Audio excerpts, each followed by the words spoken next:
Today we're going to be talking about what is wholesaling and who is this strategy for? As a single professional, I had debt and no savings after my divorce.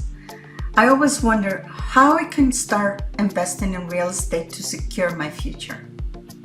I studied programs that gave me all the benefits of investing in real estate. Some claim I could start with no money, but I could not find one that gave me the practical, actionable steps I needed. As a wealth advisor, I've met people that own real estate but weren't ahead financially. They were rich, but they weren't wealthy. Then I finally realized that there was one vital component missing that makes someone become wealthy or not. And on this show, I will reveal what I found and give you the step-by-step actions to start investing in real estate and increase your wealth. My name is Araceli. Let's get started. So today we're going to be talking about all about wholesaling, also called microflipping. But before we get into it, I really like to thank you for being here, for watching the episodes. It really helps me a lot. If you're watching live, please comment. Let me know what you like about the show and what you'd like to see more about. And the other thing is, if you're watching in YouTube, please subscribe. I would appreciate that very much. So let's talk about wholesaling. First of all, let's define the concept because I think that this is very misunderstood. A lot of people call it microflipping. And that is because you're going to be finding a property very discounted. This is the key to understand. The property needs to be very under marketed value. The next thing is you're going to find an investor that wants to take on to this property, and they're going to flip it. So they're going to perform all the repairs, and they're going to be buying that piece of paper, which is the contract that you have with the original seller, and you're going to give it to them. So it's got to be a difference there. So let's get into that. There's a couple of things that you need to understand. In order for you to be able to be successful at wholesaling, you need to be able to find properties at a very discounted price. And it has to be even more discounted because you have to factor in that fee that the investor is going to pay. So let's just talk about and discuss some of the things that you need to be aware of. And the reason that I'm going into this subject today, it's because when I started trying to get more into real estate investing right at the beginning of my career, every time that I went to a seminar, webinar, any real estate discussion, they said, what you need to do is you need to get yourself into wholesaling. And when I looked into it further, I realized that wholesaling, it's a great strategy, don't get me wrong, but it is not a beginner's strategy. And the reason is because there's a few things that you need to know before doing wholesaling. And we're going to get into it individually into this episode. That's what I wanted to clarify. And remember, all of the information that I'm giving you here is very practical application. I am going to assume that you want to start in real estate, but even if you have and you have run into a problem, you will resonate to what I'm trying to tell you, because everything that it is in this channel is something that is practical that you can use right away. There's nothing that I'm gonna tell you here that it's trying to make you do something or thinking that you're gonna be able to do something without effort. So let's get into the details of it. First of all is, when you understand the wholesaling process, you will know why I'm saying that this strategy is not for beginners. First of all, finding a great discounted deal. Whoa, okay, so there's a lot of things happening there. First of all, how are you going to be able to find that deal? Well, there's many different ways to do it. You could either advertise, you can go and knock on the door and find out what's going on. You can get a list of people that they just passed away. So when you look at that, there is a whole bunch of little things that need to happen in order for you to find that deal. Because if you're going to the MLS or realtor.com, realtor.ca, it's just not going to be there. The discount is no longer there. So you need to be able to find properties somewhere else that they're not even listed yet, for you to be able to have that gap that you need in order to pass it on to somebody else. So take a look and think this through. If you've never done anything in real estate before, how are you going to find out who all these people are? How are you going to get them? How are you going to negotiate that deal in order for you to be able to pass it on to somebody else? So you're starting to see how this is not really a beginner's strategy. So the first thing that you need to do, if you don't have any money at all to get yourself into a property, the first thing that I would recommend you to do is to start either shadowing an investor or get yourself into some kind of profession that is related to real estate investing. You could be a contractor, you could be a realtor if that's what you like, if you like sales. Remember, there's a lot of skills that you're going to need in order to find that great deal. And depending on where you are in the world, things are different as well. Like where I live is in Ontario, Canada. And here the market is very competitive. So finding a great deal is pretty much next to impossible.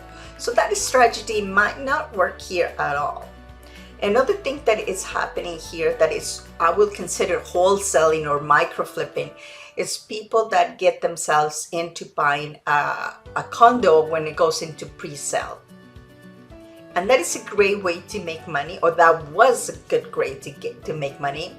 A lot of builders, at least here in Canada, what they're doing is if the property is not going to be built for 2-3 years, they're actually giving you prices that are 3 years from now, taking into consideration the appreciation that is happening in the last few years.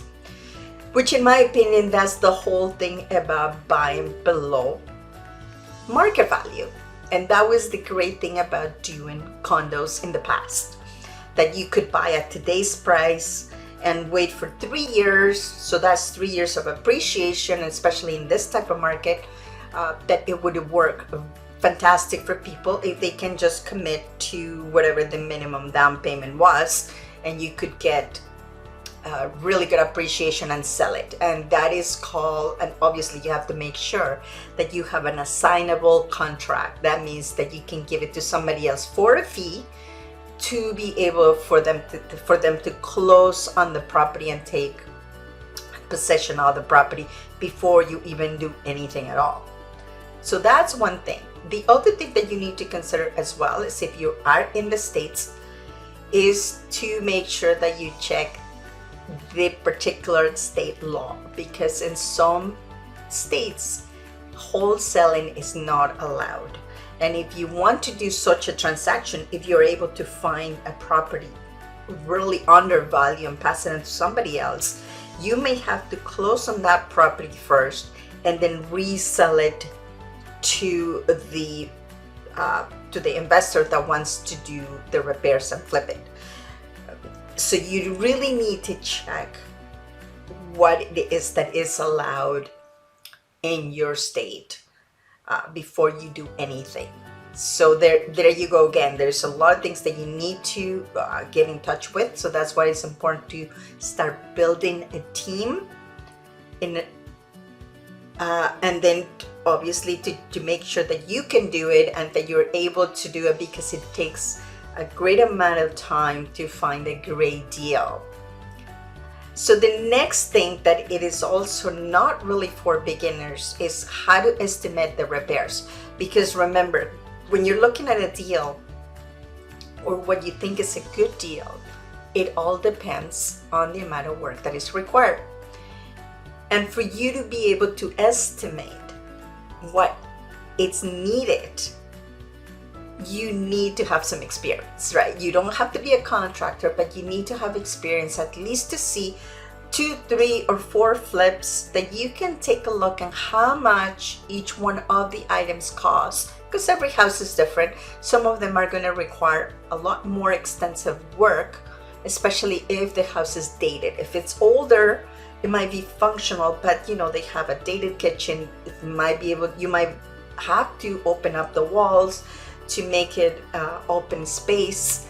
So there's a lot of things that you need to have into consideration. And if you're not able to estimate the repairs correctly, then when you're passing on to this deal to a possible investor that is going to buy it from you, so what you need to ensure is either that you have a contractor that is readily available to you, so they can come in and look quickly at the property and give you an accurate estimate, as accurate as they could be, so you can pass on this information. Because remember, you actually have to sell this contract to an investor.